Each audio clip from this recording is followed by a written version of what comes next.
This is today's exercise, and believe me, it is very, very easy, and I can only encourage and motivate you. Give it a shot.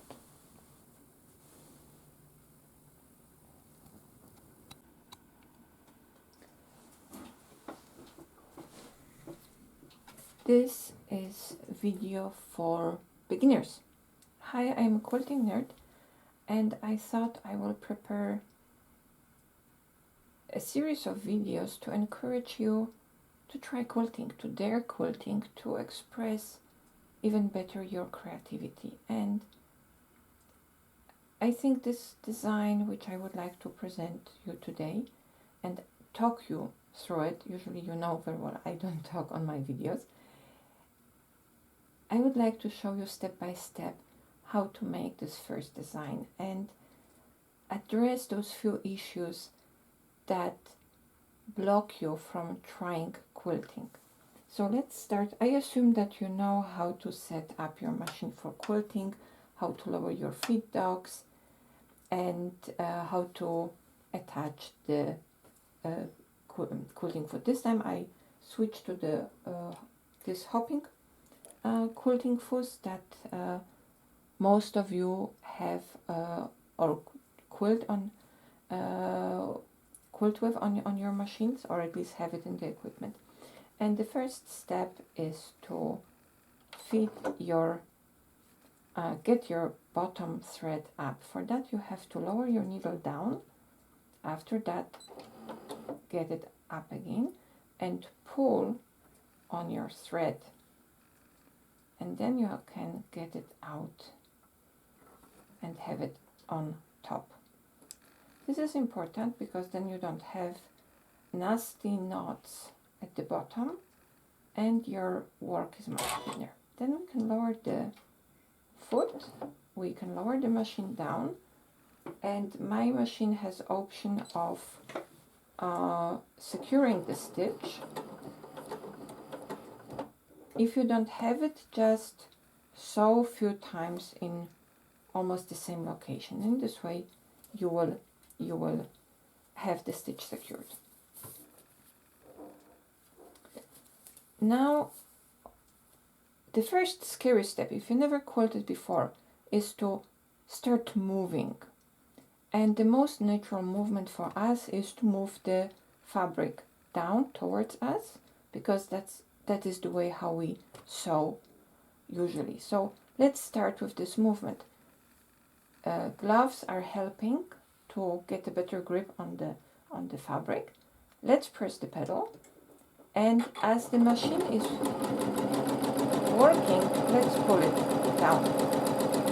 As you can see, my foot is hopping, my stitches are relatively small. For now we don't worry about that for now. Now we can cut off our thread. There are more elegant way to deal with it, but that's for different lesson. And now let's start about our design.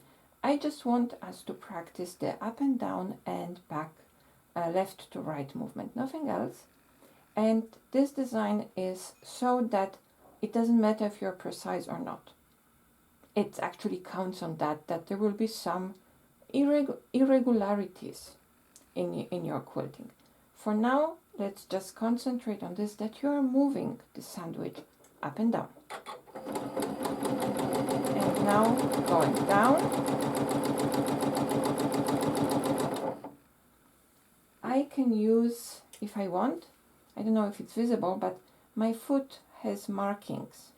I can use them more or less to track the distance between the lines. Mine is slightly larger, but the trick is also not to look at your needle, only look where you want to go. And in this way you will learn to keep the spacing in a natural manner. So now I will turn around and go up again.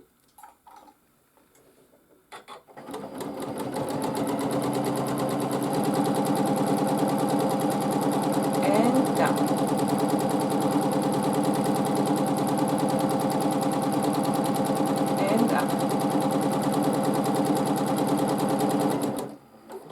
So I try to keep the length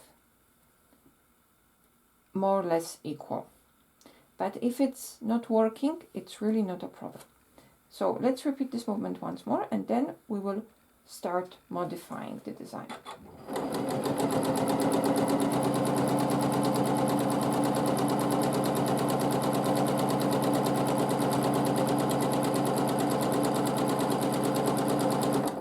As you see, I went much higher. And that was done on purpose. It may happen also to you when you start quilting that the lines will be not equal. It does not matter. You cannot expect of yourself to maintain distance and height and density of your quilting perfectly on your first try.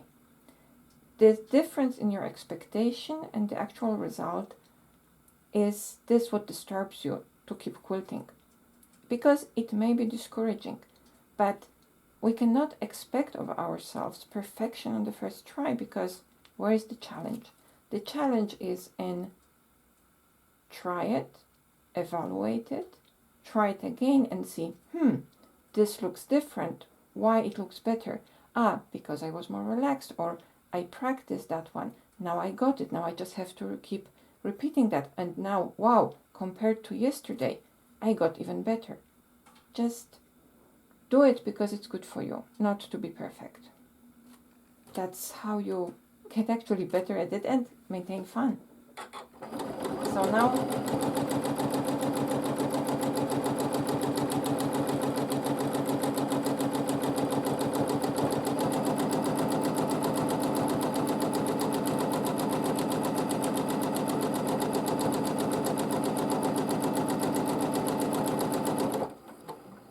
as you can see, my next row, my next structure is it's shorter, but that's okay. I just want to have similar structure for this short period of time. After that, I can move on and try another modification.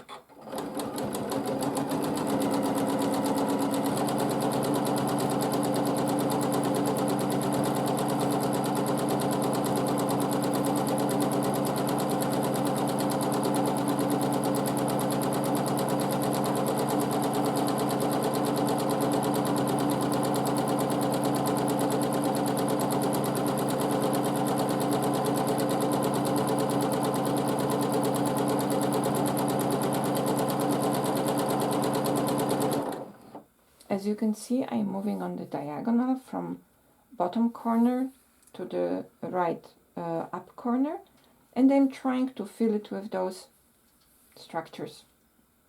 Sometimes they have 3 elements, sometimes they have 2 elements. The point is we are trying to fill it, and I can modify the length. So if I can see I am not straight here, something is different, I can just move on and it will become the part of my design. This exercise is thought to be helping you with accepting your inaccuracies as a part of the design, and not letting you concentrate on this, I made a mistake, it does not look good. Maybe in one spot or the other, at the end, probably we will not see it. You can see it because you are very close to the design.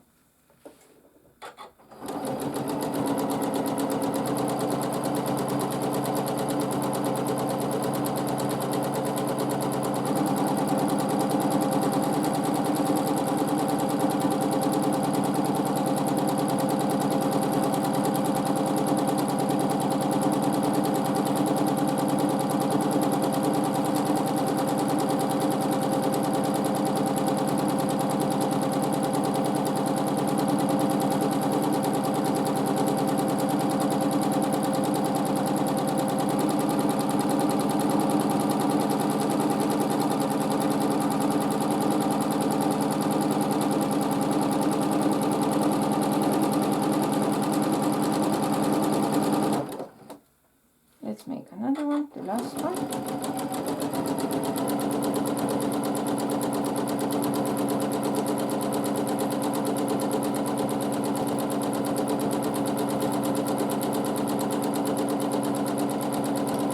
And more I will not do because there is not enough space, the fabric, so I can hold and move it in a comfortable way.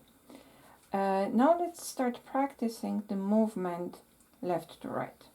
Just like this, till I feel this available space, and then I can move here and try. Now that will be the next challenge here, the next difficulty, is to try to match the design to this that one was before, while filling the space in a systematic manner.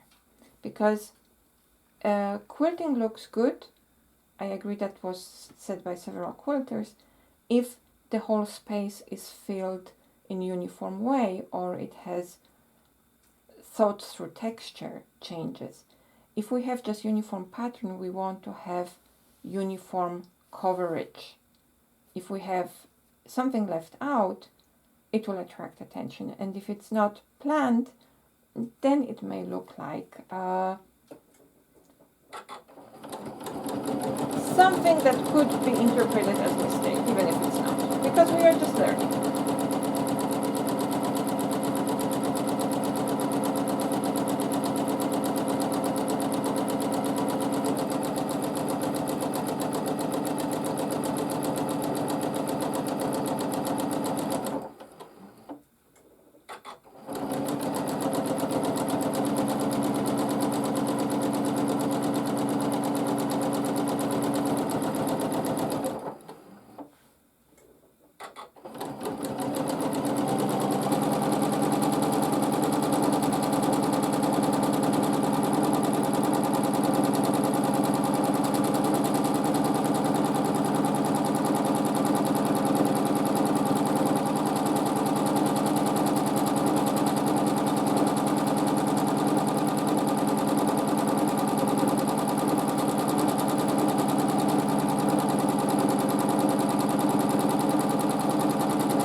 You can see here, I am just trying to fill the space created by the previous designs. And everything what we want to achieve here is to practice the movements up and down, turning around, and left and right and turning around. That's why it would be good if you don't rotate the sandwich, just to practice one movement. Also, in this way you can learn with which movement your machine has problems, because depending on the machine there are preferences. So in this way you can understand your machine better and learn what the quirks are and how to work around them to have better results in your quilting learning.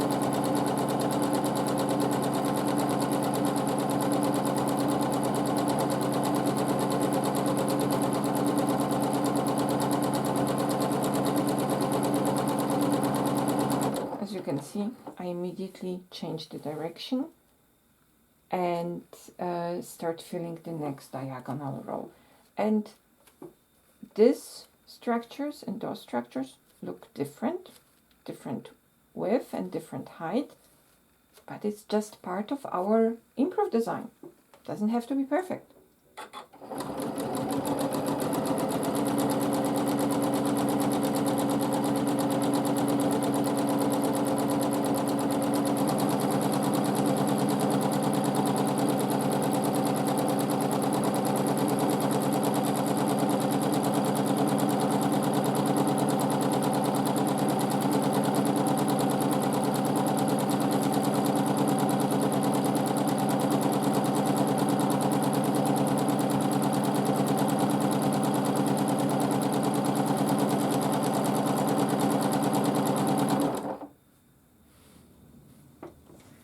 Remember to reposition your hands and roll your shoulders.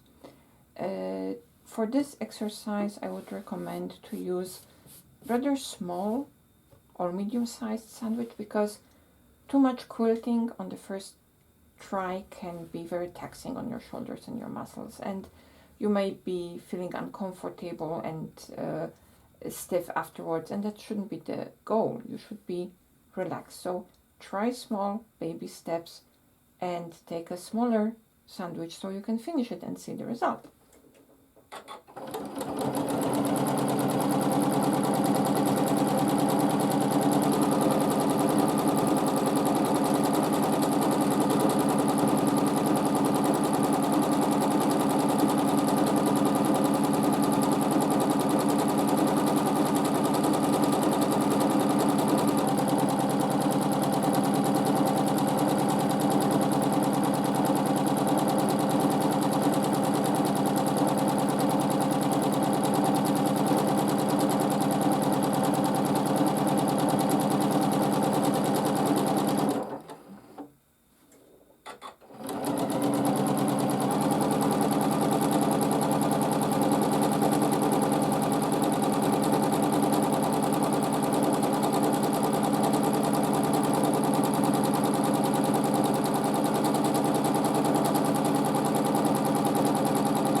Break from time to time and take a look how the project is progressing, what you would like to change. Remember, this is practice, so you can analyze every time, and instead of saying, oh, this looks horrible, I will never learn that, try, looks good. Here I was just starting, but I can see already how I am doing better and better with every single structure that I'm doing. Compare only to your previous work, not to someone else's, because YouTube and Instagram and other social media, they show you the best of the best, or only the selected examples, and very often the real life things are not shown because they are not as attractive for everybody. So be gentle with the comparison to others' work. Just compare and see the progress and concentrate on the progress what you make. For incredible designs and wow effect, this time will come later.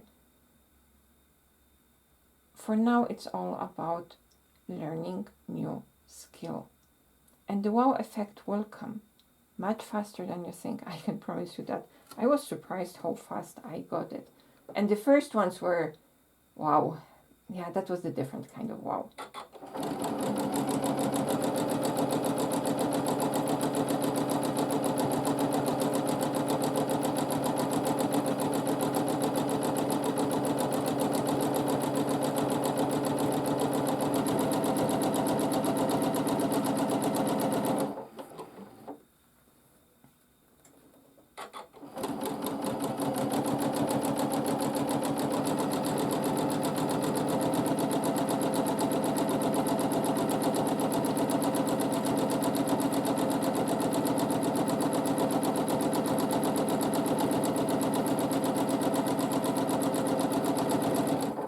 So here, for example, I'm going to hit the previous pattern if I will continue. So that's why I'm making another turn.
So, the first half is finished.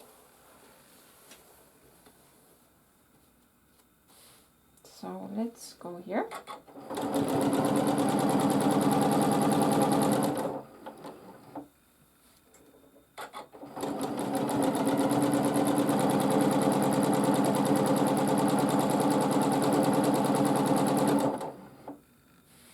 And now we are starting from left and right.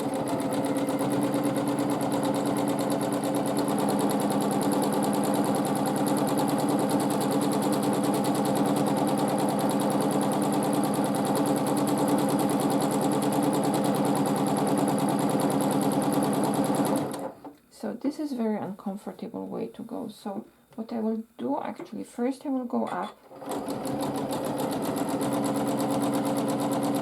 And then I will feel the structures in this direction. It's a much better way to control the design.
also see, because I changed the direction and now I'm working kind of on a mirror reflection side, I have to think what is better for me. If I am starting from down, then I have to pay attention that I'm fitting exactly between the structures, or I'm going first up and then filling down. It changes slightly the look of the design, but it also helps you to train the logistic of the movement, where I want to go and how do I get it.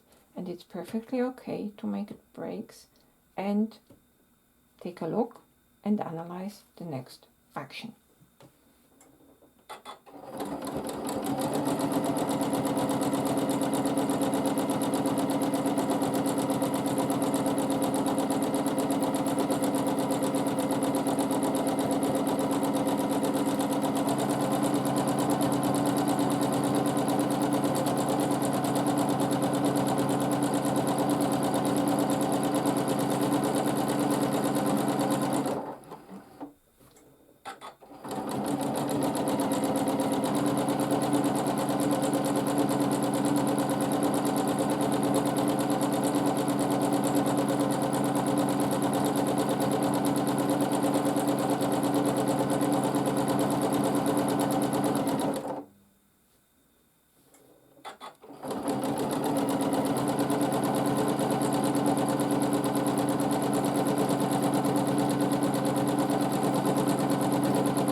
So, almost done.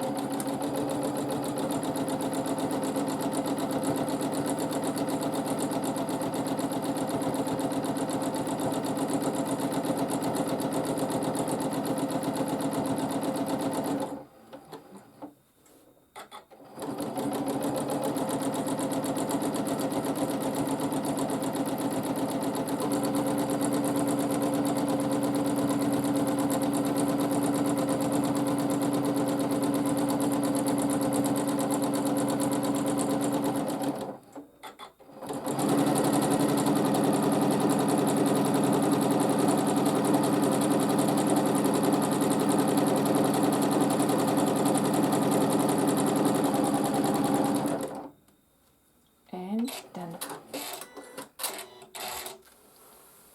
As you can see, this is not so complicated. Looks very complex. Like where is the beginning, where is the end? And you've seen now the construction, and you have to agree, it is easy. It is very forgiving to inaccuracies. I made here plenty of mistakes. I am not going to show you where. Part of it's because I am working very rarely with this foot, and it hampers my natural rhythm a little bit because of hopping, and that's different way of working than with the gliding quilting foot. But all in all, it's just one very easy pattern, and the design looks really nice. And another thing, when you look at your quilting, it makes a difference what light you use and from which angle you look at the pattern.